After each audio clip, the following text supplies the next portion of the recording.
Agora sim. Então, boa noite a todos. Eu queria agradecer muitíssimo a presença da professora Cláudia Viscardi. É sempre um prazer ouvir, né, a professora titular da Universidade Federal de Juiz de Fora. Nós temos aí uma trajetória longa de pesquisa, né, Cláudia, de conhecimento e de amizade, né, por conta de todas essas questões aí da Primeira República, no início, né, e do pensamento, né, republicano. E eu gostaria de te passar logo a fala, mas agradecer a presença de todos. Eu vou pedir para o Jamarque para ele colocar no chat novamente, para quem chegou depois, ou ele pode ir colocando ao longo do tempo a lista de presença, né, para o pessoal que está aí receber o certificado. E eu já vou passar logo a minha fala para a professora Cláudia Viscardi, no seguinte sentido, né? Acho que eu quero deixar claro que é uma palestra, né, do IMA, do Laboratório de Imagem, Memória, Arte e Metrópole, mas que foi inicialmente pensada para os alunos de graduação em História do Brasil República. É uma disciplina que nós temos aqui no curso de História do Instituto de História, que é justamente pensando esse período aí da Primeira República até a Era Vargas. A disciplina chama Brasil 3, né? Porque nós temos o Brasil contemporâneo e o Brasil colônia e império, né, na grade. Então, foi nesse sentido, nós estávamos debatendo sobre o sistema político da Primeira República, pensando a questão das eleições, pensando a crítica, né, do teatro das oligarquias, inclusive lendo a sua obra, né, vários artigos que a gente cita. Tivemos aí também a oportunidade que eu convido a todos também para ouvir o podcast, né, que nós resolvemos fazer diante desse cenário terrível que nós estamos vivendo da pandemia e das aulas remotas. Nós promovemos pelo IMA e pela UF, pelo Brasil Republicano, inclusive que a professora Cláudia Viscardi é pesquisadora associada, né, do grupo de pesquisa lá do Brasil Republicano. A gente criou um podcast. E uma das primeiras entrevistas, acho que é a primeira entrevista, né, Cláudia, logo lá no início da pandemia, a gente muito preocupada, eu e a professora Carla Carlone, que também leciona Brasil República lá na UF, a gente ficou muito preocupado como que a gente ia fazer para suprir a falta de biblioteca, né, basicamente isso, porque PDFs a gente tem, mas a gente também não ia disponibilizar, ainda mais dos nossos colegas, né, pirata. Então, o que a gente fez foi ter que recorrer a coisas, né, novas tecnologias, inclusive para complementar essa discussão bibliográfica. E uma das coisas que a gente fez foi justamente convidar a professora Cláudia Viscardi para falar, né, sobre o trabalho dela e num podcast. Então, eu convido a todos também para ouvir o Iman BR Podcast, no Anchor, no Spotify, né, nessas plataformas todas de áudio, vocês conseguem ouvir, né,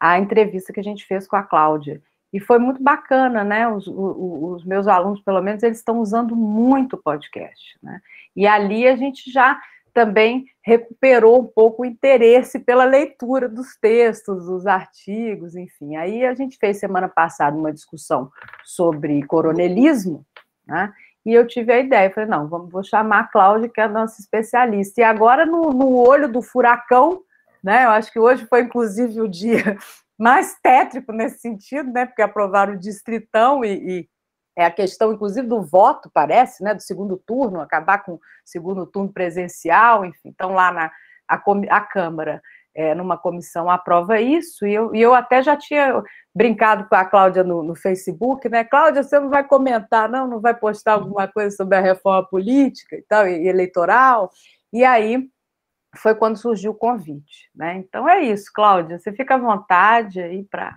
fazer suas considerações, depois a gente abre para um rápido bate-volta, né? Se a gente tiver tempo, acho que vai ter, e fechamos por volta de 9 horas, tá? Beleza, então. Então, boa noite a todos e a todas.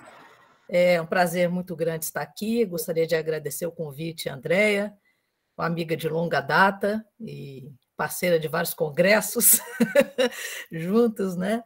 E é uma alegria muito grande participar de uma aula aí da graduação. Adoro dar aula para graduação, gosto mais de dar aula para graduação do que para pós. Aí na UFRJ, que é a universidade que eu tenho muito carinho por ela, porque me formei aí, né? No doutorado, e fui na UFRJ. Tenho muitos amigos também, tanto no departamento de História quanto no programa de pós-graduação aí. Eu fiz uns slides aqui. A minha ideia é falar em torno assim. A André tinha me pedido 20 minutos, mas depois que virou uma palestra, eu pensei em falar 30 minutos e depois a gente discutir. E queria fazer assim uma análise, um debate também sobre essas mudanças eleitorais, essas propostas de reforma política que estão em curso hoje no Brasil, porque muitas delas remetem à Primeira República. A gente vai ver isso, de como funcionava a Primeira República. Então, nosso retrocesso político é também um retrocesso cronológico, né? Eu vou compartilhar aqui a tela, né, para vocês. Vou colocar aqui numa janela dos slides que eu fiz. Depois, se vocês tiverem interesse, eu posso deixar com vocês esses slides, mando para a Andréia, né? E deixo para vocês aí os slides também. Só me avisem aí quando estiver compartilhando. Já está. Já está? Ah, tá. Então vamos lá, né?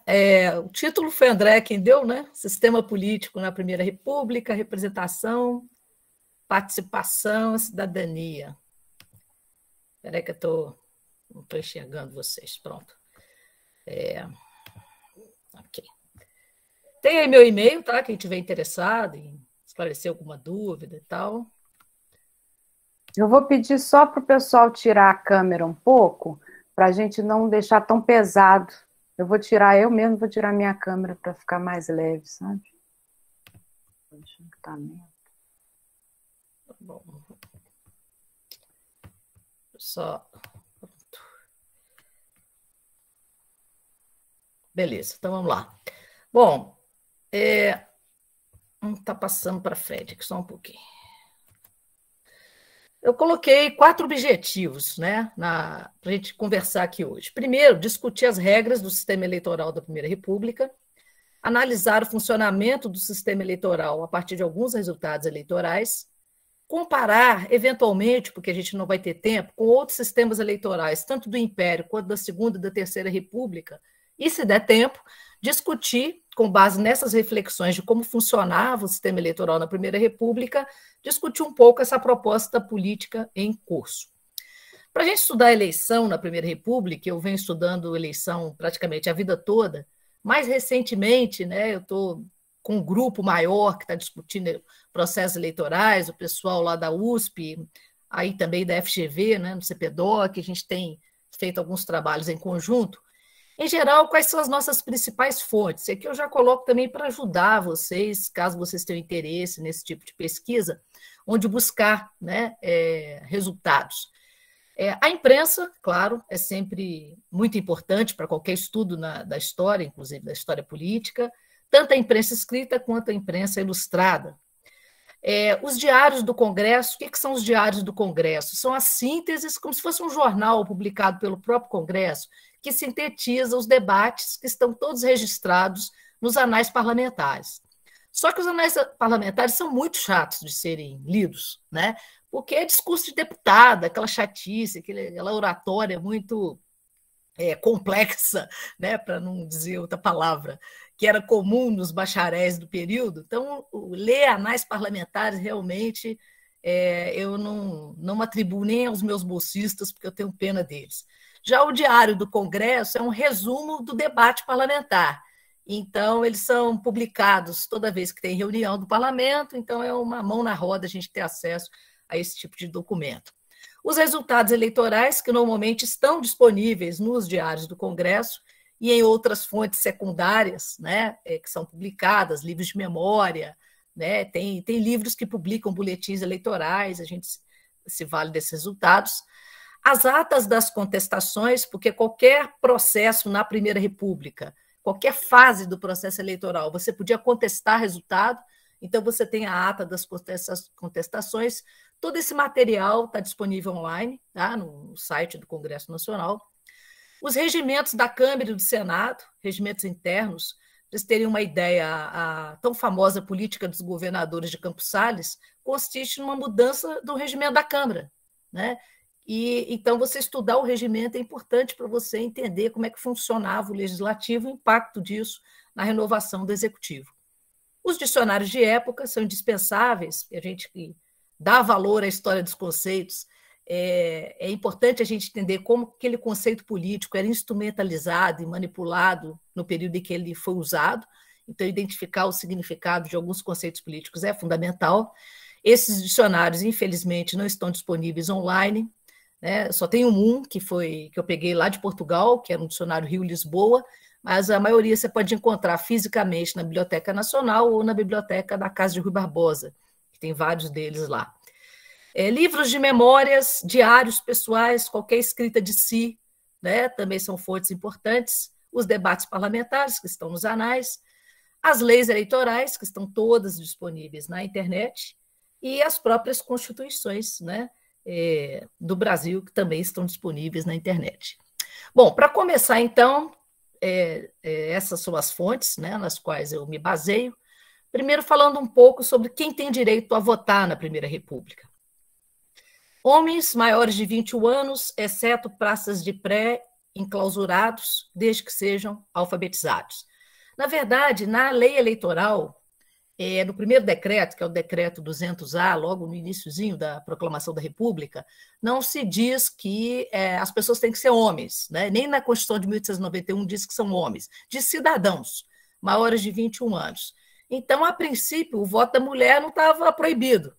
Só que é apenas uma falácia isso, porque eles nem se preocuparam, né? Tiveram a preocupação de colocar homens, porque para eles mulheres não votavam mesmo.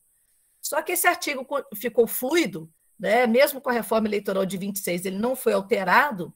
Então, nos anos 20, muitas mulheres vão se valer dessa fluidez desse artigo e vão reivindicar o direito a voto, dizendo que constitucionalmente elas tinham o direito. E algumas serão candidatas e serão eleitas.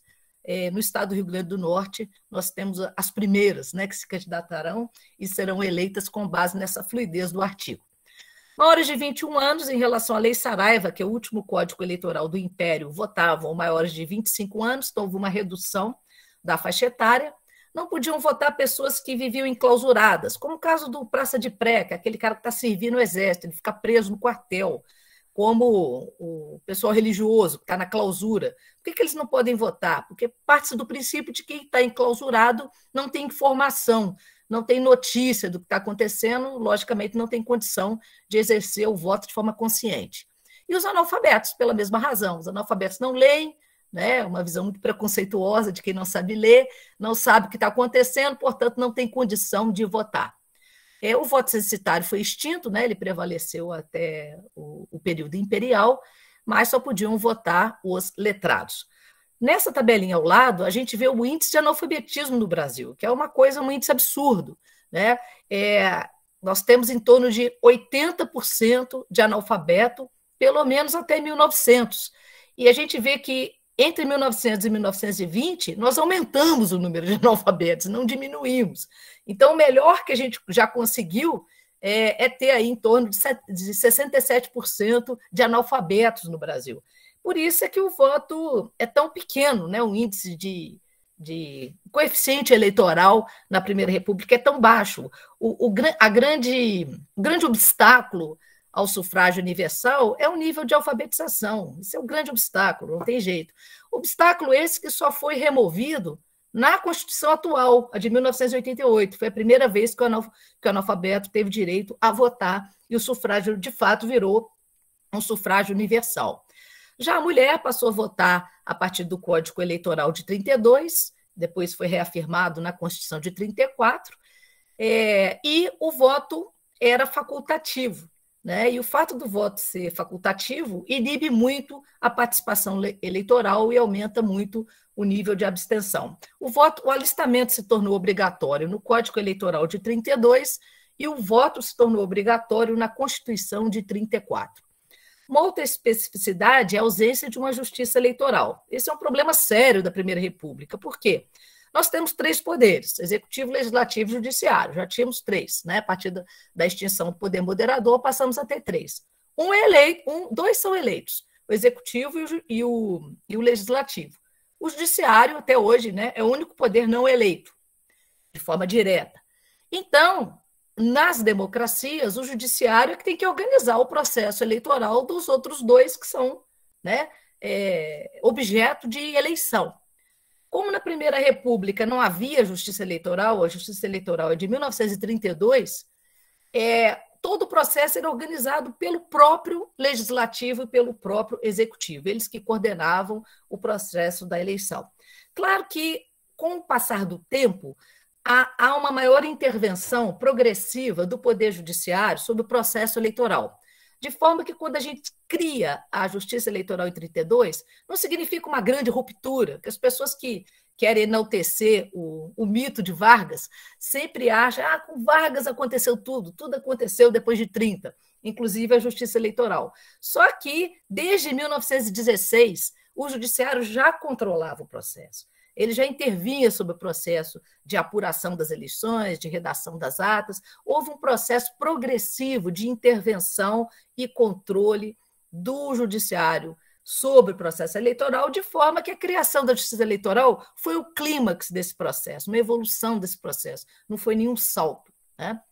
Aqui eu quis colocar uma tabela específica do índice de analfabetismo nos estados, apenas para destacar o Rio de Janeiro, a nossa capital federal, que está aí como Distrito Federal. Olhem só como o Rio de Janeiro é a única unidade federativa onde você tinha mais alfabetizado do que analfabeto. Em 1920, você tinha quase 60%, mais que 60% de pessoas alfabetizadas na cidade do Rio de Janeiro. E isso não se compara, por exemplo, com o maior colégio eleitoral, que era Minas, que manteve-se, né, com um nível muito baixo.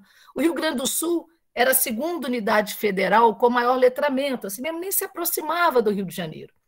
Por que o Rio Grande do Sul tinha muito letrado? Muito não, né? Mais do que outros estados. Porque era uma Constituição positivista. E o positivismo sempre deu muita importância à intervenção do Estado nos processos educacionais. Mas eu quis destacar essa situação do Distrito Federal, que é diferente do restante do estado do Rio de Janeiro, justamente porque muitas coisas que acontecem no Rio de Janeiro em termos de mobilização política, de organização social, tem muito a ver com esse processo de letramento. As pessoas liam jornais, as pessoas acompanhavam as notícias. Então, o nível de mobilização do Rio de Janeiro, de protesto, de envolvimento com a política nacional, não se repete em nenhum outro lugar do Brasil. Então, muitas vezes a gente toma o Rio como parâmetro e acaba tendo uma avaliação totalmente distorcida da realidade política brasileira, onde o Rio de Janeiro é muito mais uma exceção do que uma regra, né? Por ser a capital federal, por ser mais urbanizada, por ter o maior número de indústrias, por ter o maior número de comércio, por ter um setor de serviço mais dinâmico, por ter o maior número de imigrantes, de libertos que lá residiam.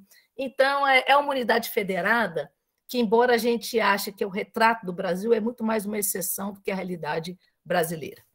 Bom, para que a gente votava? A gente votava para 10.277 cargos, né?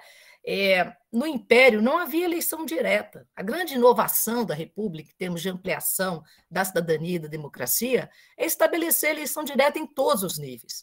Então, a gente elege 63 senadores, 212 deputados, hoje são mais de 500, né? 144 senadores estaduais, alguns estados que têm Senado estadual, não são todos, 612 deputados estaduais, vereadores, dá um total de 10.277 cargos, ou seja, a população era chamada a votar o tempo inteiro, né? Participar eleitoralmente o tempo inteiro.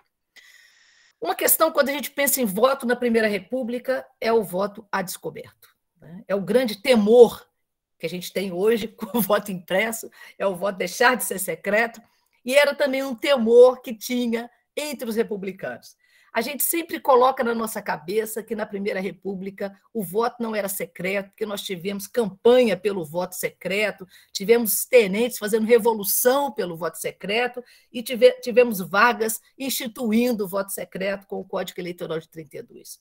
Mas quando a gente vai estudar a lei a lei. A lei não significa a realidade. Tem lei no Brasil que não pega, né? Mas pela lei, o voto era secreto. Até de 1889 até 1896, o voto era secreto. Quando chega em 1896, o Código Eleitoral instituiu a seguinte frase: será lícito a qualquer eleitor votar por voto descoberto, não podendo a mesa recusar-se a aceitá-lo. O eleitor tem direito de levar para casa a cópia do seu voto. Isso é textual, em 1896. Então, de 1889 a 1896, não podia se votar de forma descoberta. Em 1896, pode votar descoberto. Só que isso muda em 16. Em 16 é proibido o voto aberto. O voto vota-se secreto de 16 em diante. O que acontece? As pessoas em 1916, a única ocasião em que você poderia votar descoberto é caso você fosse votar numa sessão diferente da sua. Aí teria que registrar o seu voto em ata. Fora disso, o voto era secreto. Agora, as pessoas, até por uma questão, né, do paternalismo, do coronelismo, que vocês estudaram aí com a Andréia, né, das relações pessoais, do sistema de clientela que predominava no Brasil, as pessoas votavam a descoberto, não havia uma cabine. Você poderia tampar lá com a sua mão para votar, você poderia ir para uma mesa do lado, em outro lugar votar, você poderia votar secreto se você quisesse, era um direito seu. Mas as pessoas não se preocupavam com isso. Porque aí vem também o significado do que é voto a descoberto, o que é votar em aberto. A gente tem que estudar política sem ser anacrônico. Para nós é um escândalo hoje, mas para aquela época não era, porque votar em aberto significa... É como você votar hoje na emenda do voto auditável, né, ou do voto impresso, você fazer uma votação pública e não eletrônica daquele voto dentro da Câmara. É quando a votação é pública. Por que a votação é pública no Congresso? Por que você identifica quem está votando para quê? Porque é um princípio da política de que você tem que ser responsável pelos seus atos políticos. Então, você vota em aberto para que a sua opção política seja reconhecida e aprovada pela comunidade. Então, votar em aberto significava isso na Primeira República. Não era um instrumento de manipulação. Não era. Por quê? Porque há outras formas de manipulação. O principal, eu já vou adiantar isso para vocês, que é o meu argumento que eu tenho defendido em artigos bastante recentes, em pesquisas que eu fiz junto com Vitor Figueiredo. Na Primeira República, gente, é mais importante levar o eleitor à urna do que controlar o seu voto. Porque quando o eleitor vai para a urna, você já controlou o voto dele. Ele vai porque você o alistou, você o convenceu de ir votar, e ele vai votar em você. Então, pouco importa se o voto é secreto ou é descoberto, porque o maior problema da eleição na Primeira República não é você controlar o que o eleitor vai decidir, é você levá-lo a votar, porque os índices de abstenção são altíssimos. Altíssimos. Vou mostrar uma tabela para vocês ao final desses indicadores de abstenção. Então, a preocupação é muito maior em levar o eleitor a votar do que propriamente controlar o resultado eleitoral, porque esse controle já existe. Bom, o processo eleitoral ele é dividido em 4 fases: alistamento, votação, apuração e diplomação, que é o que a gente chama de a famosa verificação de poderes, que não é tão importante como a gente pensa, né? Para alistar, você tinha que comprovar que você era maior de 21 anos e que você sabia ler, né? Isso é muito complicado, porque era muito fluido o critério de vigilância. A forma de você comprovar que você sabia ler e escrever era assinar o seu nome. Então, bastava você querer votar, você ia lá e se alistava e conseguia, né? Agora, o processo é todo muito improvisado, porque você alistava e demorava a ter uma confirmação, você demorava a receber o título de eleitor. Muitas vezes, a lista dos eleitores saía na véspera das eleições no principal jornal da cidade. Aí você tinha que ir lá comprar o jornal, ver se seu nome estava lá, ver qual sessão que você estava indicado, você ia lá e votava. Então, o processo em si era muito improvisado, justamente porque não tem uma justiça eleitoral, um órgão encarregado desse controle. E, em todas as fases, os candidatos têm direito a contestar. Então, muitos caras, muitos candidatos contestavam o direito de um eleitor do Coronel X ter sido alistado. Esse cara não sabe ler, não podia ser alistado, esse cara já morreu. Então, há uma competição entre candidaturas que se dá em várias fases do processo eleitoral, a começar pelo alistamento. Bom, a votação. Aí nós temos alguns modelos de títulos de eleitor, né, que vigoraram, mais bonitinho esse vermelhinho aí de 1904 a 1916, temos aí até 32 alguns modelinhos de título de eleitor, né? O dia da votação, conforme eu falei, era muito complicado. Por quê? Era tão improvisado, gente, que no Rio, por exemplo, nós tivemos eleição para a presidência da República, até que foi eleito o Afonso Pena, em 1906, que caiu no sábado de carnaval. As pessoas iam votar? Não iam. No Rio de Janeiro, as pessoas iam pular o carnaval, não só no Rio, qualquer lugar do Brasil, né? Teve eleições que foram suspensas no meio, porque teve uma grande enchente. Então, era uma coisa assim, muito fluida, muito desorganizada, né? A mesa eleitoral ela é composta geralmente por um chefe de polícia, né? Pelo prefeito, né? Que é o presidente da Câmara, pelo pároco, né? Um padre. E claro que essa composição vai mudando. Teve épocas que eram os eleitores que mais contribuíam com o imposto, os que mais pagavam imposto, que iam compor a mesa eleitoral. As leis eleitorais mudam muito, você não tem códigos eleitorais únicos, você tem vários códigos, vários decretos, várias leis que vão se alterando o tempo todo, né? A sessão eleitoral era na casa das pessoas, não havia assim, sessões eleitorais previamente delimitadas. Então, às vezes tinha uma senhora, uma madame, que convidava para as pessoas votarem, que ela ia abrir a mansão dela para ser uma sessão eleitoral. Então, ela servia um chá, né? Ela levava as pessoas para conhecer sua casa, né? E lá era uma sessão eleitoral. Geralmente, ela era esposa de um candidato. Então, as coisas eram muito improvisadas, as pessoas ficavam sem saber onde iam votar, né? Tinham que olhar no jornal para descobrir onde ia votar. Chegava para votar, a sessão estava fechada, tinha que mudar de sessão, né? Sobre voto secreto, já falamos, título de eleitor, existe isso daí, as pessoas levam a cédula de casa, pronta, já preenchida. Eu não peguei cédula, eu posso anotar num papel qualquer.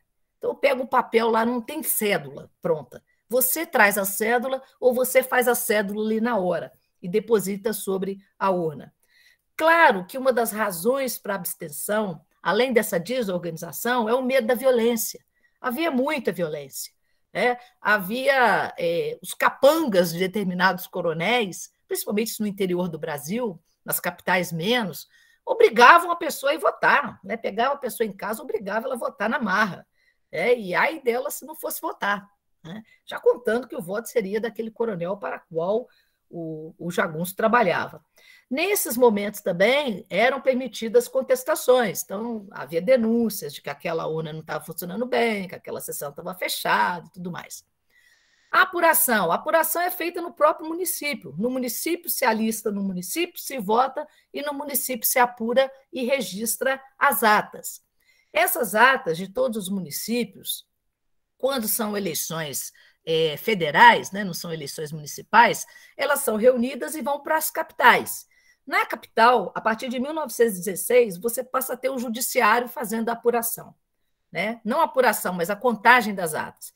Então, lá em Belo Horizonte, por exemplo, no caso aqui de Minas, vão as atas de todos os municípios de Minas. E lá uma junta eleitoral, composta por juízes do judiciário, vão e contam, fazem a contagem daqueles votos, fazem uma ata única e enviam essa ata para o Rio de Janeiro, onde é a sede do parlamento, para que se faça o processo de verificação dos poderes. Também nesse período são permitidas as contestações.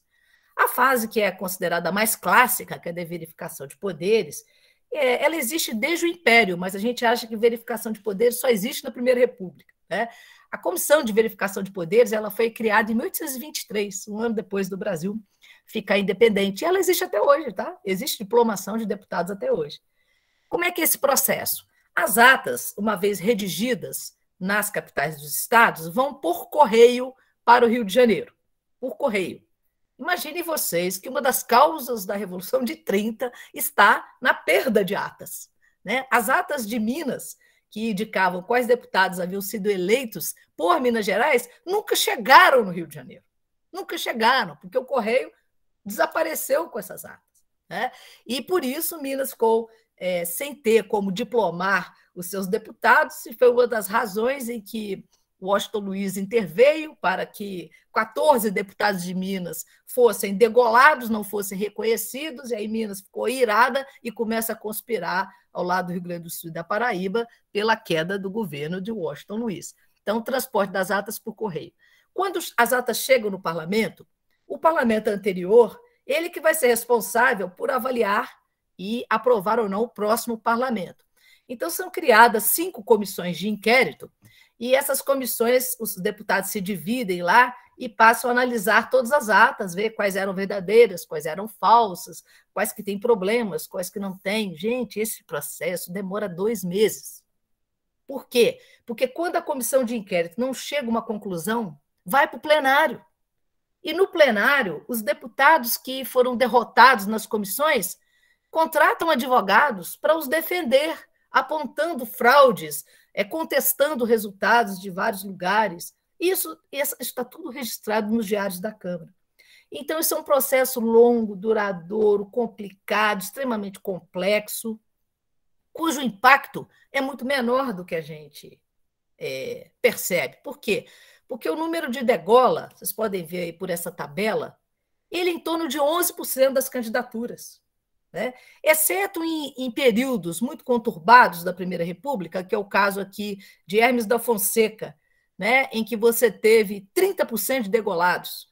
No Venceslau Braz, que é o impacto do governo Hermes, 21% de degolados. Ou de Campos Salles, que fez a verificação de poderes, que criou a reforma lá dos estados, 25%. Depois que Campos Salles sai, olha, volta à normalidade, né? Então, em geral, tirando esses períodos, né, o processo de verificação ele degola muito pouca gente. Desculpa te interromper, Cláudia, mas porque isso é uma questão que a historiografia demorou para revisar essa questão. Sim. Né? Porque quando a gente lê os clássicos aí que apresentam essa discussão, eles trazem como se fosse um número muito maior, né? Eles dão eles aumentam muito essa discussão, né? Assim, o que você acha disso? Sim, é isso mesmo. E olha a data da tese que eu estou citando, que levantou esses dados. 1986. Pois é. A Maria Carmen Magalhães, eu descobri essa tese do nada, gente. Ela nunca foi publicada. Sabe quando você descobre uma coisa do nada? Quando eu li isso aqui, eu falei, eu não acredito.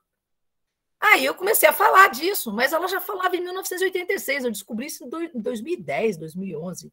Que eu descobri essa dissertação. Aí outras pessoas começaram a recontar depois dela, né? Paulo Ritt, Jaqueline Zulini, Vitor Figueiredo, ficou todo mundo contando para ver se ela não estava louca. Realmente ela não estava louca.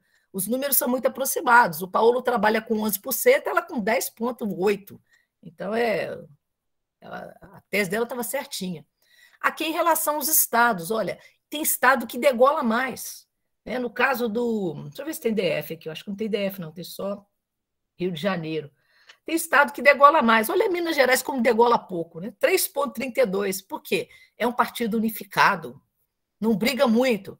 Aí você vê Amazonas, que é uma briga enorme no seio da elite, tem muita degola, porque eles competem entre si. Aí um quer degolar o outro.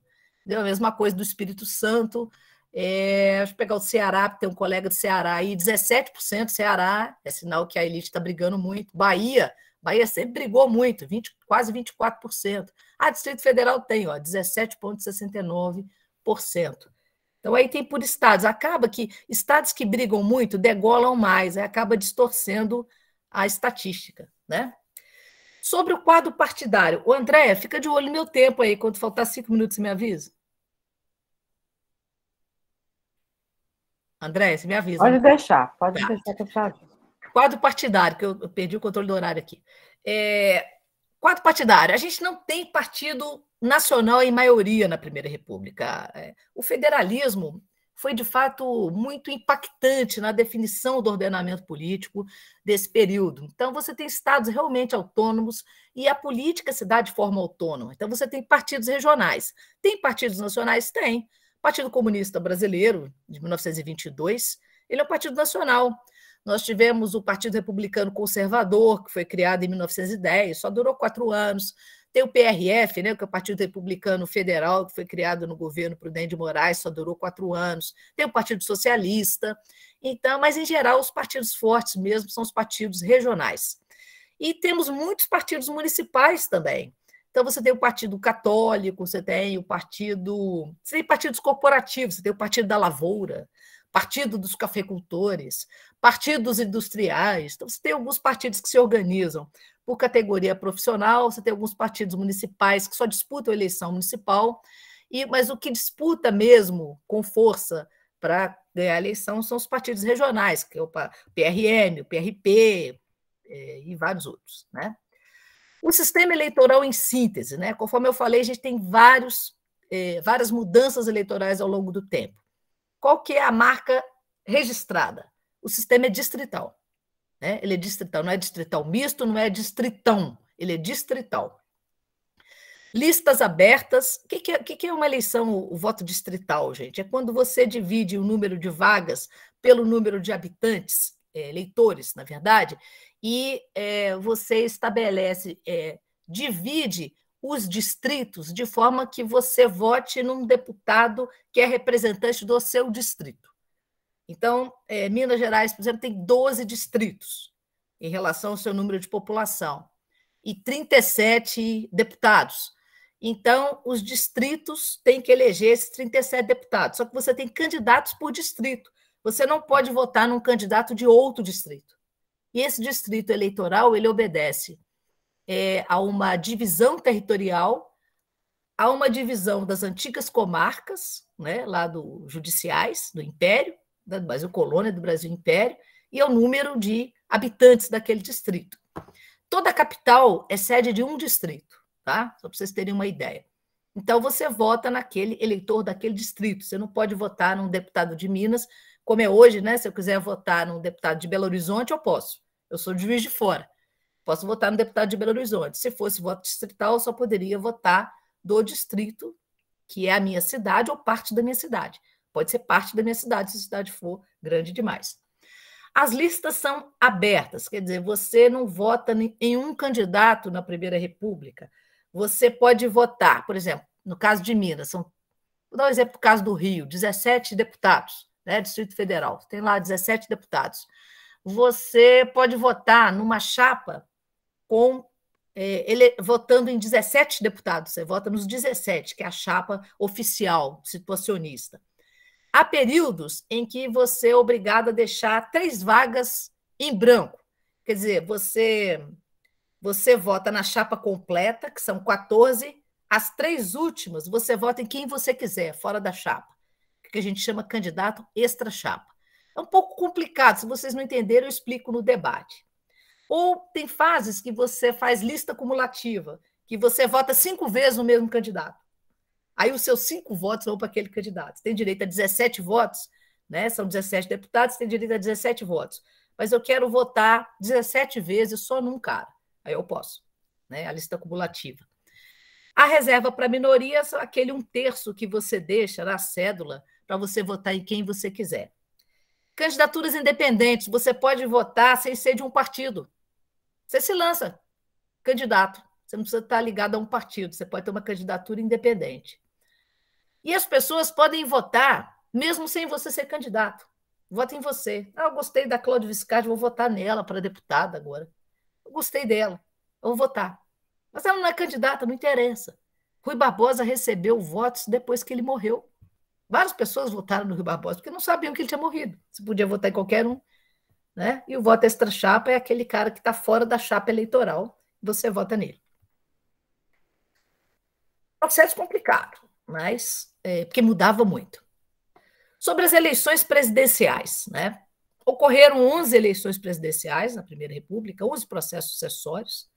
As mais concorridas são aquelas clássicas, né? De 10, que disputou Rui versus Hermes, 22, Bernardes versus Nilo, e 30, Vargas versus Júlio.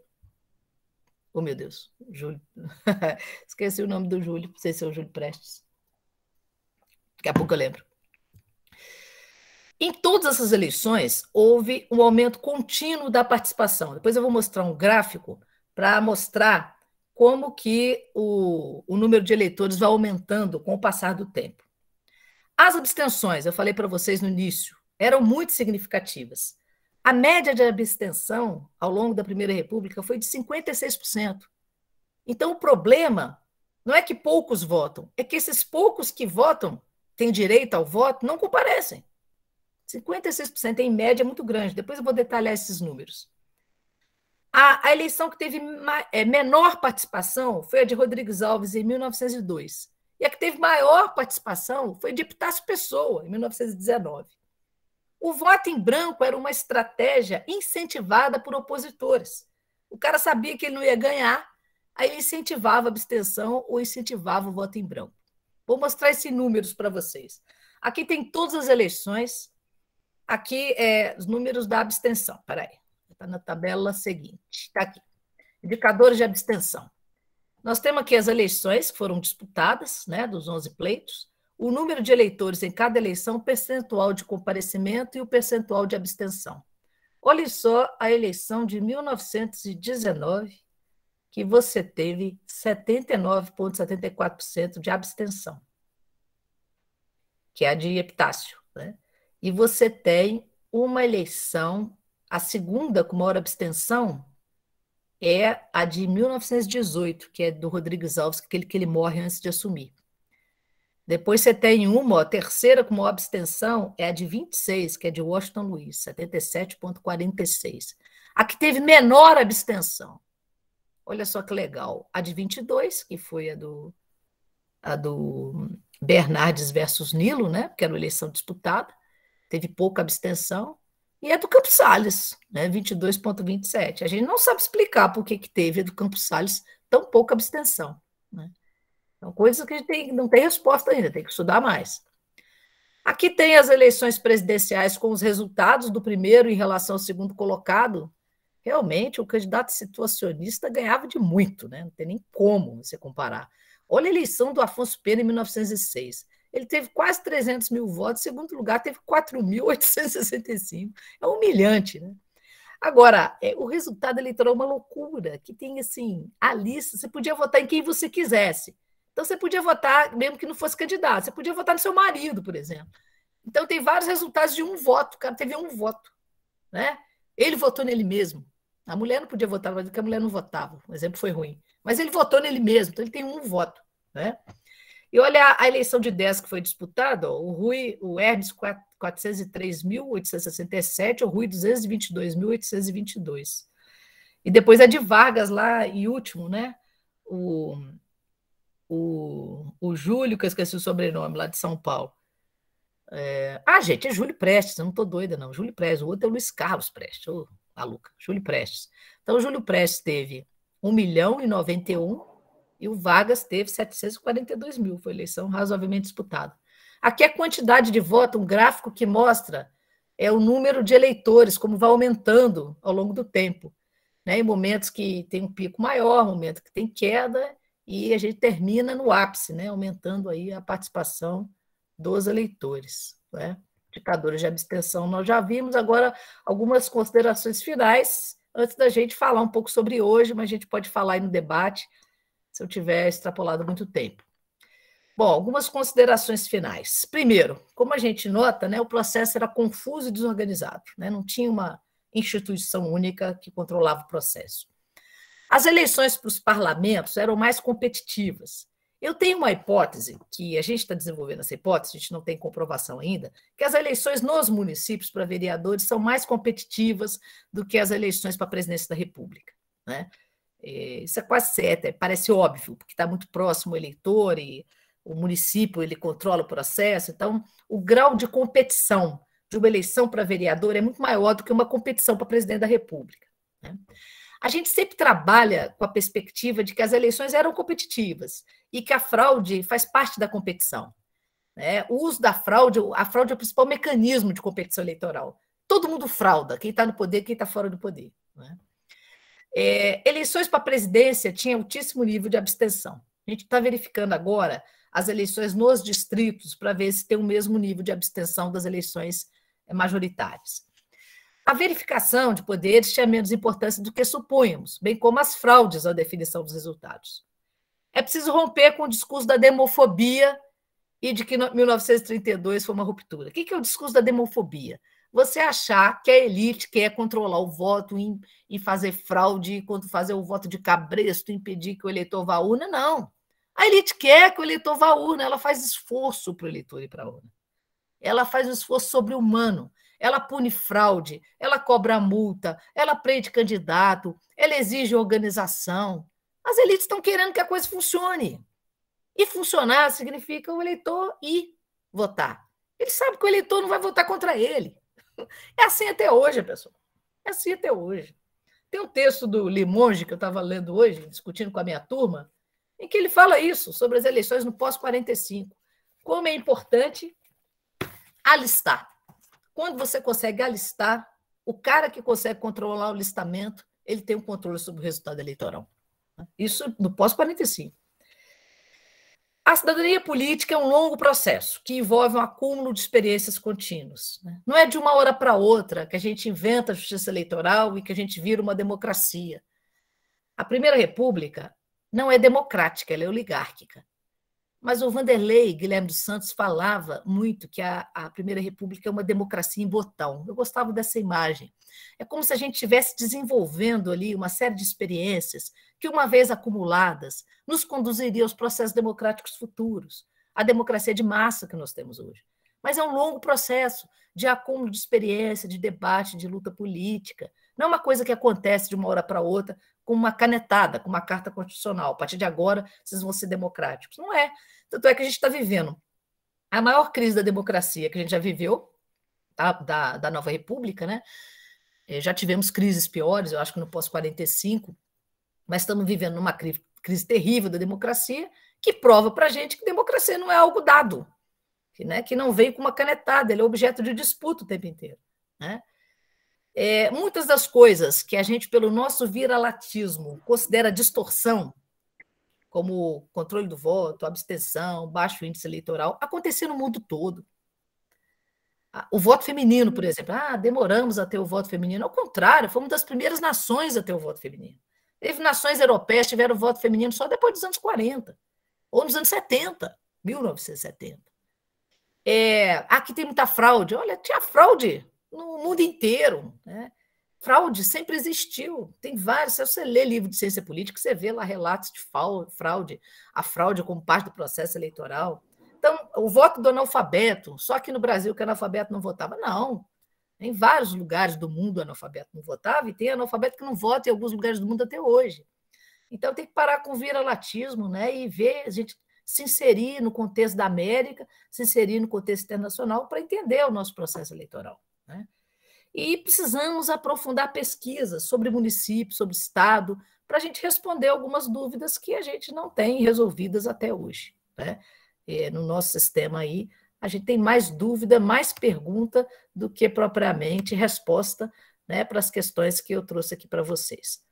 Bom, eu tenho mais slides aí sobre o processo eleitoral atual, mas eu acho bom parar por aqui, né, Andréia?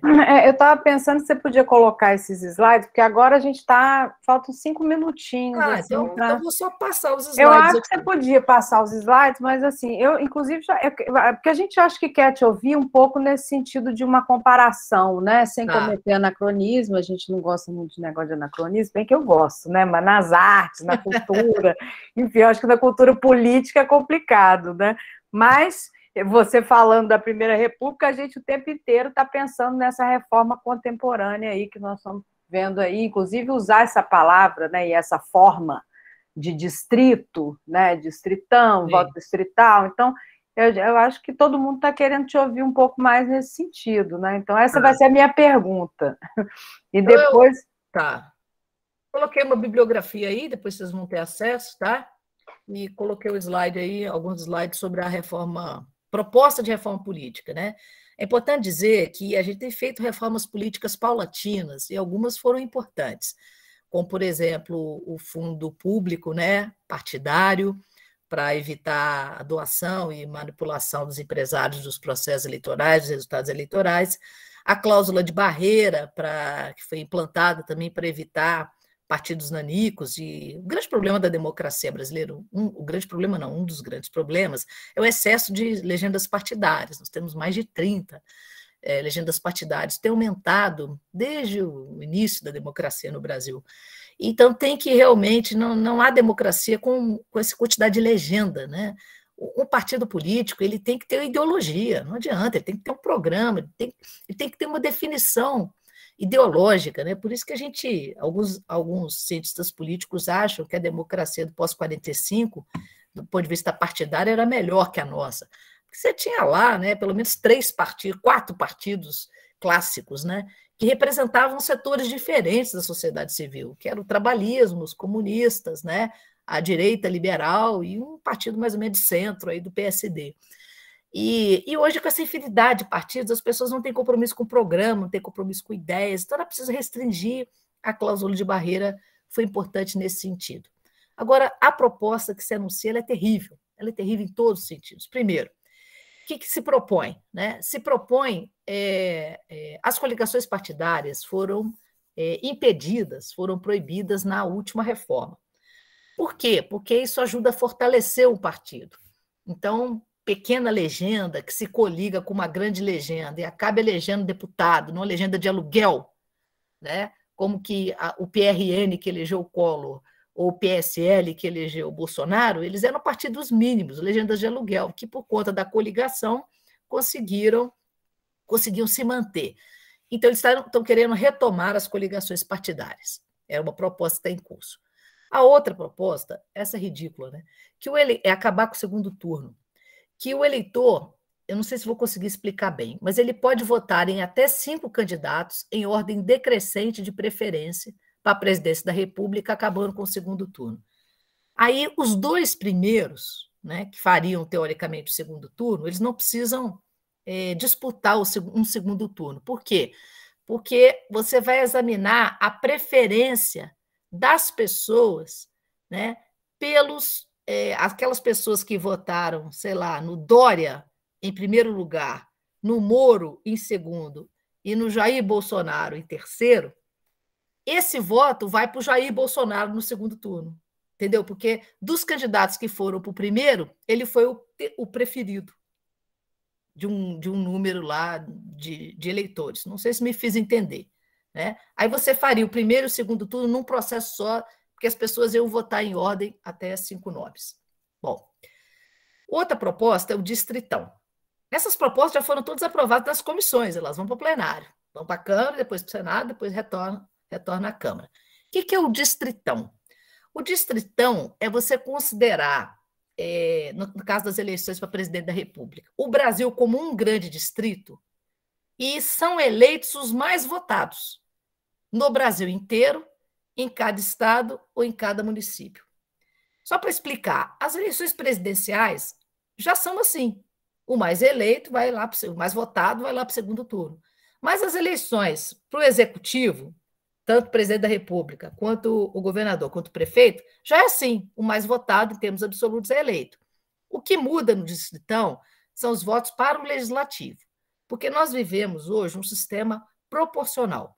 Como que é o sistema proporcional? Você tem... você pode votar em candidato ou você pode votar só na legenda, certo? Então, eu sou um petista, vou votar no PT. E voto também, ou posso votar num candidato do PT.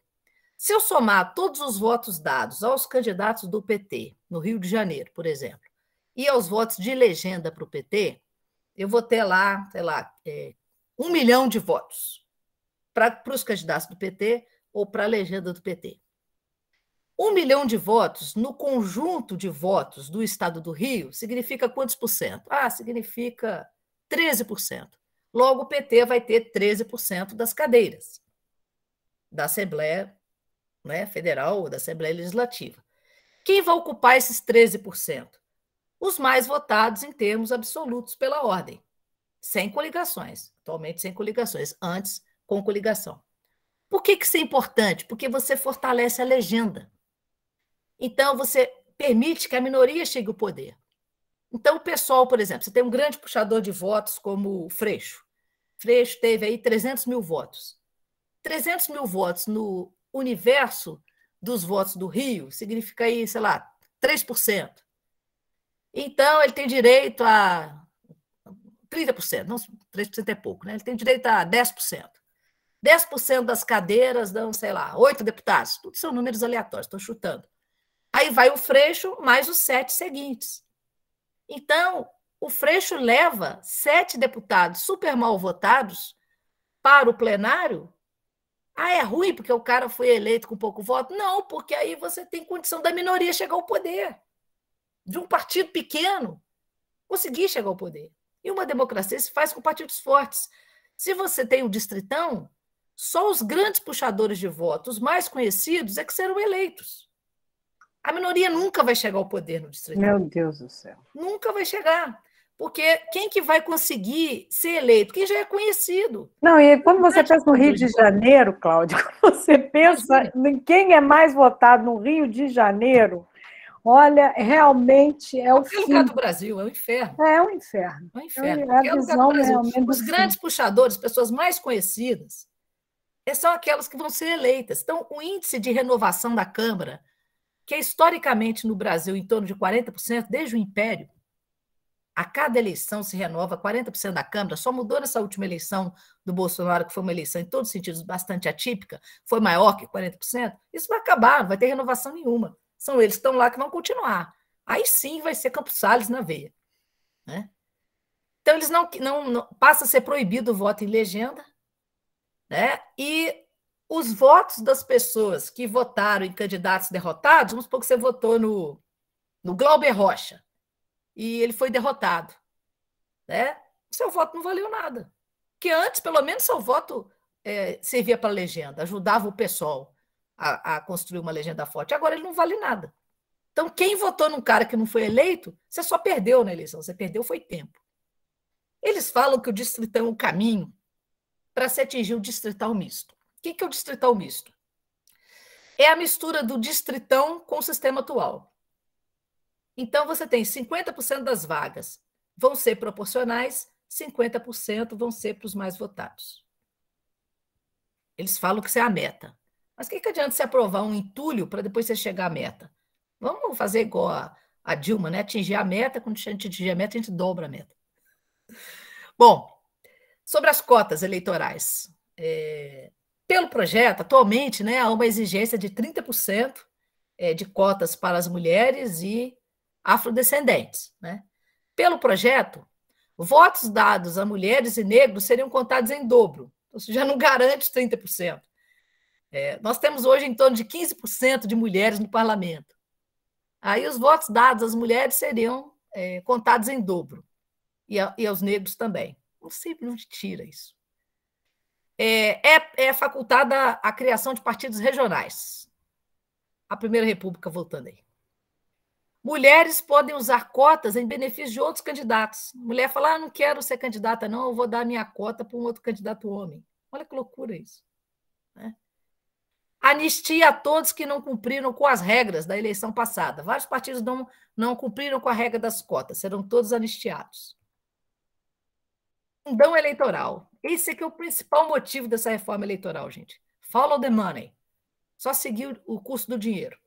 Tudo tem a ver com o fundão eleitoral.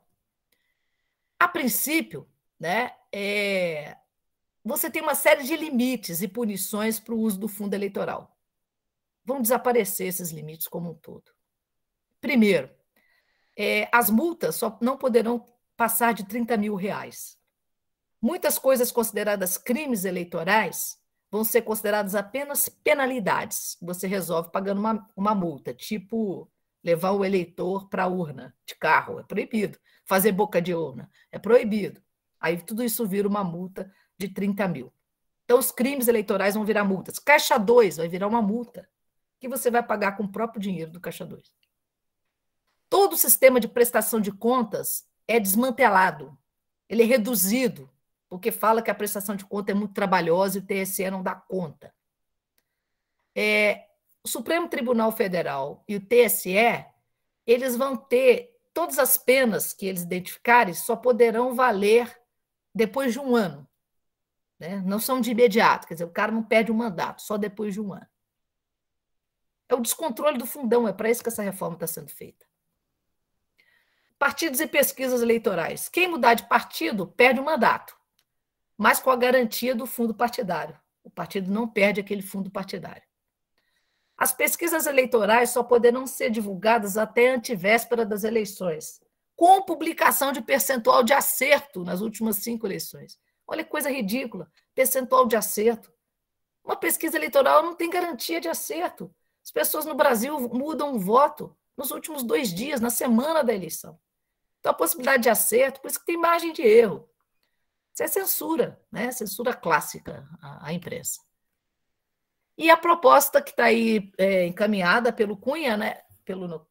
Pelo nosso presidente da Câmara, que eu esqueci o nome dele, é o semipresidencialismo. É o Lira, né? É o Lira. Lira. É o semipresidencialismo. Que é o parlamentarismo, é um parlamentarismo com maior dose de poder para o presidente. O presidente tem as funções clássicas do regime parlamentar, só que ele indica o primeiro-ministro, e a queda do gabinete se dá quando ele perder o apoio do Congresso. Seria um meio termo entre o presidencialismo que a gente tem e o parlamentarismo. Bom, há outras propostas que não estão nesse projeto, mas que estão na Câmara circulando, mas não estão nesse projeto de reforma, que são as candidaturas independentes, sempre foi uma reivindicação do bolsonarismo, candidatura sem partido, né, que remonta lá à Primeira República. O Antônio Pinho está perguntando justamente o que você acha das candidaturas independentes. Eu sou totalmente contra. Eu acho que democracia se faz com partidos fortes. Então, se você fizer a candidatura independente, você não fortalece os partidos, né? Não tem... Você acaba com os partidos, na verdade. E a pessoa não tem compromisso com nada, não tem compromisso com o programa, não tem compromisso com nada, né? Com proposta ideológica, com proposta política. A quem ela presta conta, né? A ela mesma? Então, o partido é muito importante. Democracia se faz competição entre partidos, não pode ser pessoas individuais, tem que ser ideias, a gente tem que debater ideia, debater programa. Essa última eleição que a gente não debateu programa nenhum, só ficou falando de corrupção e violência, e segurança, olha o que deu, né? Então é isso, gente. Essa é uma síntese da reforma política. Eu sou até simpática ao distrital misto. Eu gosto desse tipo de ao misto, né? O misto. Eu acho ele legal. Porque eu acho que ele, ao mesmo tempo que ele leva em conta a proporcionalidade, ele é distrital. É legal você ter o voto distrital, porque você está perto de quem você elegeu, entendeu? E isso é importante no sentido de você cobrar ali do seu representante, que pode ser do seu bairro, né? Do jeito que o Rio é grande, pode ter a Zona Sul, pode ter um conjunto de deputados distritais, aqueles que você encontra na rua, passeando na praia, né? Que você vai tomar chopp e encontra com ele, aí você fala, pô, você não votou isso? Pô, você está votando, você tem que votar direto com o cara, isso é legal, né? Gente, mas, enfim, estou aí, é isso que eu queria dizer para vocês. Qualquer dúvida, estou à disposição de vocês aí, se vocês não estiverem muito cansados. Não, a gente fica querendo discutir essa questão mais do presente, né? Eu acho assim que eu queria que você falasse um pouco, e vou abrir para ver se tem alguém que quer fazer uma pergunta, pode colocar aqui, né, no chat, mas eu queria retomar um pouco com uma questão que você coloca, né, que é quando você fala na Primeira República, né, dessa ideia de que é preciso romper com o discurso da demofobia e de que 32 foi uma ruptura. Eu queria que você aprofundasse um pouco mais o que esses trabalhos novos que você tem feito podem trazer para, enfim, verificar, né, enfim, questionar essa questão, né, de que 32 foi uma ruptura. Eu queria que você aprofundasse um pouco mais nisso. Porque todo mundo vê a Revolução de 30 como um outro Brasil, né? Como um marco divisor de águas, né? E 30 ela é um golpe dentro do próprio processo da República, né? É um golpe que vai se anunciando desde os anos 20, né? Claro que tem a ver com entre guerras, né? Com o advento do pensamento autoritário, com monolitismo das alianças no final da República. Tem uma série de mudanças que vão ocorrendo nos anos 20 que confluem em 30. Então, acho que a gente tem que parar de pensar 30 como divisor de água, porque o pós-30 tem muito mais a ver com os anos 20 do que com os anos 40, se a gente for observar, né? Aquela disputa entre oligarquias, tenentes, até o Estado Novo, né, e de liberais, de autoritários, é uma briga que tinha começado lá nos anos 20 e continua até 37. Né? Depois de 37 você fecha o Estado, acaba com o parlamento, aí não tem nem como os atores políticos manifestarem seus diversos interesses. Né? Então, eu não gosto de ver 30 como uma ruptura. Eu acho que 30 é um golpe num processo que já estava meio golpista desde os anos 20. Agora, do ponto de vista eleitoral, né, a gente tem a ideia de que eu acho que vem do próprio marxismo, André, não sei se você concorda, né, de que o Estado manipula o povo, né, de que o Estado é um comitê para manipular o povo e para manter-se no poder o tempo todo, né, essa ideia de que você não tem nenhuma burguesia formada ainda na Primeira República, né? Você tem uma burguesia emergente que está se formando. O Estado é ocupado por oligarquias, né? Oligarquias agrárias, em sua maioria. E a gente não percebe nem do discurso das elites, nem do discurso dos juristas, nem do discurso da imprensa, nenhuma rejeição à participação popular nos processos eleitorais. Ao contrário, é sempre uma preocupação em combater a fraude. A imprensa se empenha muito para que o eleitor compareça às urnas. Há mensagens o tempo todo de que o eleitor tem que tomar cuidado em que ele vai votar, de que é importante ele participar. Os juristas o tempo todo querem aprimorar o processo, impedir a fraude, controlar a fraude, organizar o processo. Então, eu acho que essa ideia que a gente tem da elite como querendo sempre manipular para que o povo não vote, para que ela vai fazer isso? Bastava impedir o voto do povo. Né? No Império, o povo não votava, bastava impedir, não vai ter eleição mais, pronto, acabou. Alguém ia protestar? Não ia. O povo ia para a rua querendo democracia, no final do século XIX, não ia. Então, a República inaugura um discurso de liberdade e dá importância. Eu quero acreditar que as pessoas acreditavam na República que eles defendiam. Eu quero acreditar nisso. E acho que elas não teriam aquele discurso libertário de cidadania do nada. Né? Eles acreditavam naquele discurso. Então, é parar de ver a elite como inimiga, né? Como alguém que odeia o povo, que é o povo afastado da esfera política. Eu acho que tem que ser tem uma visão um pouco, não sei, mais tolerante em relação ao passado, né? E tentar ser menos anacrônico. Agora, quando a gente, desculpa, quando a gente pensa em hoje, né, eu acho que a elite, ela não é a mesma elite, obviamente, né, embora, obviamente, tenha permanências, etc. O que eu enxergo é, por exemplo, essa elite letrada, ou essas elites letradas da Primeira República, podem até realmente ter essa questão, né, de pensar, olha... como você falou, né?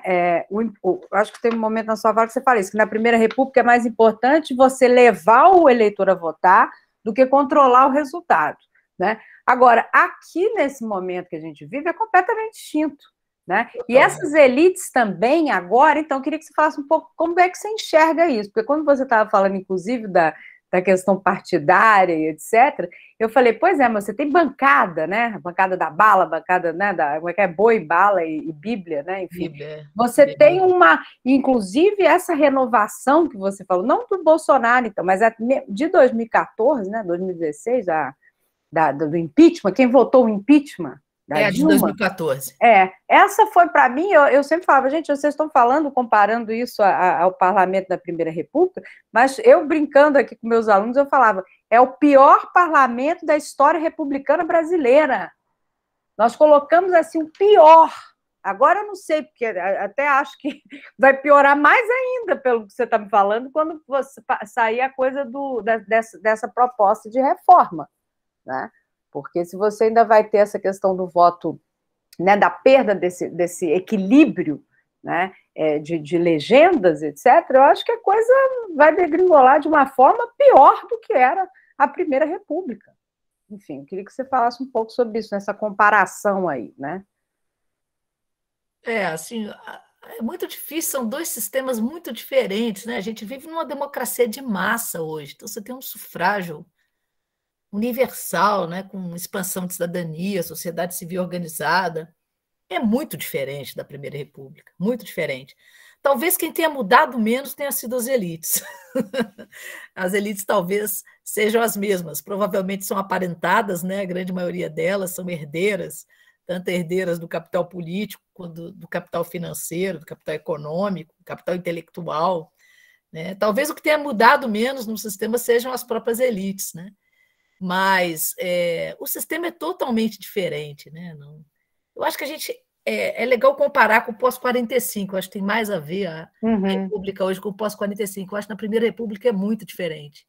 Agora, como o voto é facultativo, para mim isso é muito marcante, porque há propostas de voto facultativo no Brasil, né? Eu acho um desastre. Se o voto aqui fosse facultativo, ia ser um desastre. Porque o nível de abstenção ia ser altíssimo, porque o desinteresse pela política é muito grande, né? As pessoas sofrem muito para se manter sobrevivendo nesse país, então é muito difícil você ter tempo para pensar na política. E, mal ou bem, a cada 2 anos, a gente é obrigado a pensar na política, a discutir política. Quando você vai eleger o seu prefeito, o seu governador, e depois quando você vai eleger o seu presidente da República, né? Então, esses momentos chamam a gente para a política, a gente pensa o Brasil, a gente pensa projeto, né? A gente volta a ter sonho, ter esperança, então é fundamental você ser convidado para esse processo e ser obrigado a participar, né? Eu sou a favor do voto obrigatório. Já na Primeira República, o voto é facultativo, então aí colabora com a abstenção, né?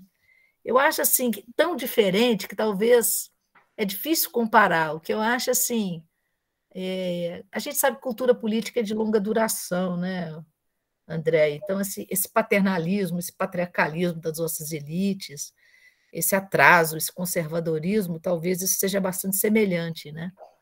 Mas, assim, em termos de sistema, de formatação, é totalmente distinto, né? Totalmente distinto.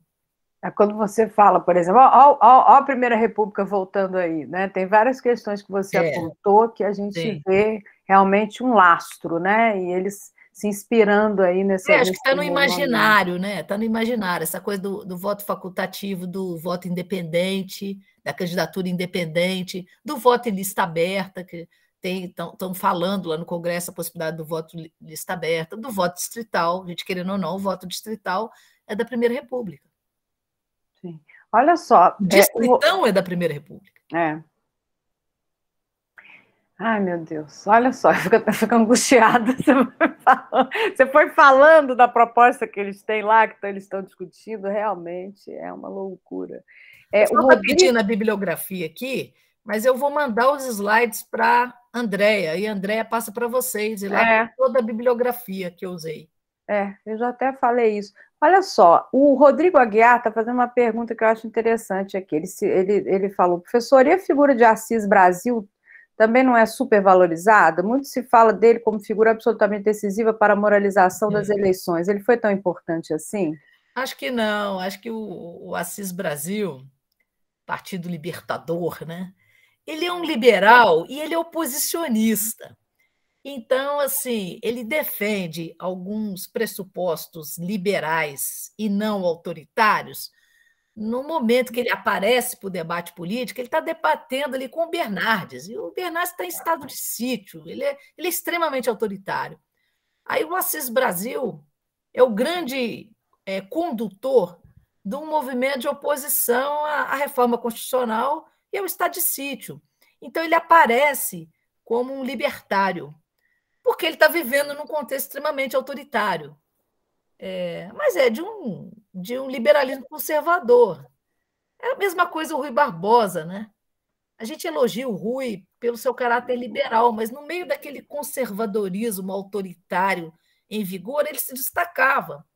Eu acho que Assis Brasil é muito mais um oposicionista em busca de espaço político do que um ideólogo em prol do liberalismo. Ele é de um liberalismo conservador, tal como o de Rui, mas que destoava um pouco da maioria. E o Assis Brasil destoava porque os anos 20 a gente está vivendo o autoritarismo com muita força, né? Que vem tanto dos intelectuais autoritários quanto do próprio Bernardes, que governa 3 anos e meio em estado de sítio. E a própria reforma de 26 é uma reforma autoritária. Né? E claro que ele foi super mal sucedido, o parlamento derrubou ele. Ele tinha proposta de 46 emendas constitucionais, só conseguiu aprovar 4 ou 5. Ele foi derrotado no parlamento, muito pela ação do Assis Brasil e o grupo lá dos gaúchos, né? E da oposição em geral a ele. Então, não acho que ele moralizou eleição, não. É a mesma coisa dos tenentes, achar que os tenentes defenderam o voto secreto, que vem moralizar a política. Nada disso, né? Eles vão propor um fascismo lá dos anos 30 com o Clube 3 de Outubro, né? Vão propor um Estado conservador, extremamente autoritário. Quer dizer, que liberdade é essa que os tenentes tanto defendiam em 20 e nos anos 30 estão lá intervindo sobre os estados e compondo organizações protofascistas, né? Gente, eu acho que é isso, Cláudia. Não tem mais pergunta. Já estamos aí no adiantado da hora. Eu falei que a gente ia acabar 9 horas, já são 9h22, mas realmente o tema é muito instigante e a forma como você apresentou, eu só tenho a te agradecer. Depois eu vou pegar o endereço novo, que eu vou te mandar umas flores, alguma coisa, te mandar o meu livro novo, te mandar algum presente, porque realmente foi ótimo te ouvir hoje, né? Eu adorei, obrigada a vocês. Muita coisa para enfim, discutir para além da sua fala, né? O pessoal vai poder também ver que eu vou deixar registrado lá no YouTube, né? Então, só quero agradecer a todos os que participaram até essa hora, né?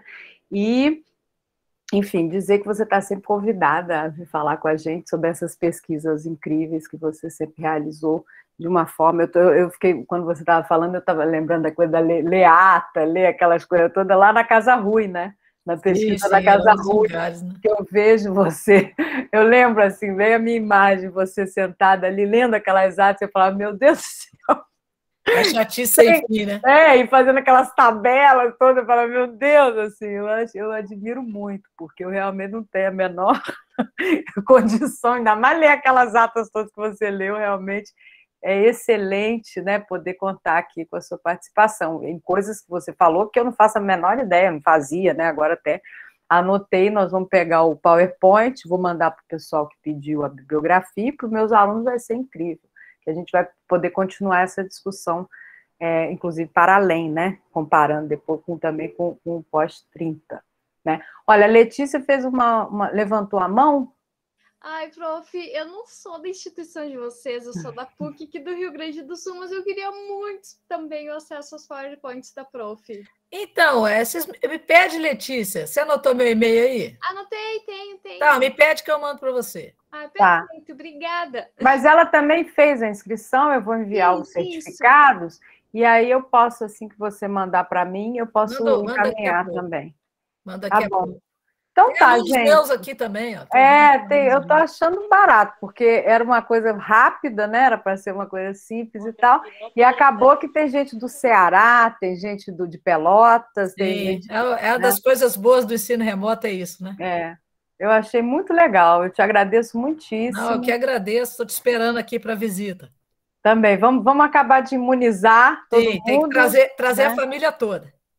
Tem que vacinar, inclusive o Pedro agora, que deve ser em setembro, vamos ver o que vai ser isso. Muito legal. E é isso, né? Eu espero que não passe do jeito que está aí, se pudesse pelo menos esse, porque realmente é um ato. Porque economicamente já desmontou o Estado brasileiro, só falta desmontar politicamente, né? Então, pois é. Não, aí não vai ter nada para reconstruir. Vai ser que vai ter que começar do zero, pelo que eu estou vendo aí. Enfim, sim. Mas vamos ter esperança, porque você falou, né? Se a variante Delta não acabar com a gente antes, a gente dá um jeito de reconstruir esse país. Não, vão acabar, não. Né? Não, vou até interromper a gravação aqui, muito obrigada. Beleza, obrigada a vocês. Fiquem bem aí. Aqui a gravação. Cadê?